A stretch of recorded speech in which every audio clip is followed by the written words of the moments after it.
Berbeda dengan kelahiran manusia dan makhluk lainnya, justru kelahiran baginda Nabi Muhammad SAW membuat iblis dan sekawanannya menangis meronta-ronta, karena mereka sadar dengan kelahiran baginda Nabi, mereka tidak bisa lagi mencuri kabar dari langit untuk disampaikan kepada penyihir yang ada di muka bumi ini.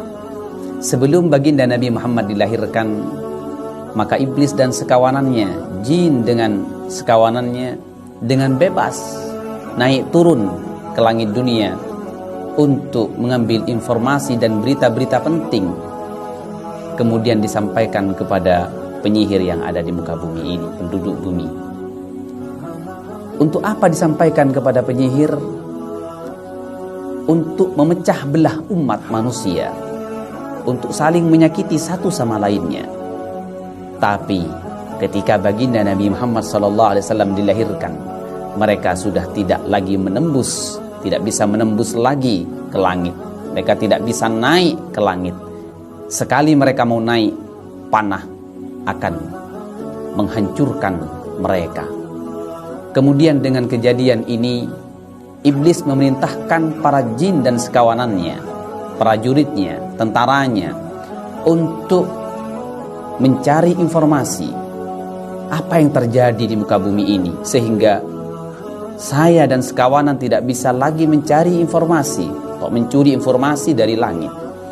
Kemudian ditemukan bahwa di kota Makkah sedang terpancar cahaya baginda Nabi Muhammad SAW menembus langit, bainal masyriqi wal maghrib, juga sangat terang benderang. Kemudian mereka melaporkan bahwa bayi yang bernama Nabi Muhammad telah dilahirkan di muka bumi ini. Maka dalam kitab Bidayah wan Nihayah disebutkan bahwa iblis menjerit dan menangis sebanyak 4 kali. Yang pertama ketika dilaknat oleh Allah Subhanahu wa ta'ala. Yang kedua ketika diturunkan dari surga ke muka bumi. Yang ketiga ketika Nabi Muhammad dilahirkan di muka bumi ini. Dan para ulama sepakat bahwa jeritan yang paling nyaring adalah ketika Nabi Muhammad SAW dilahirkan di muka bumi ini.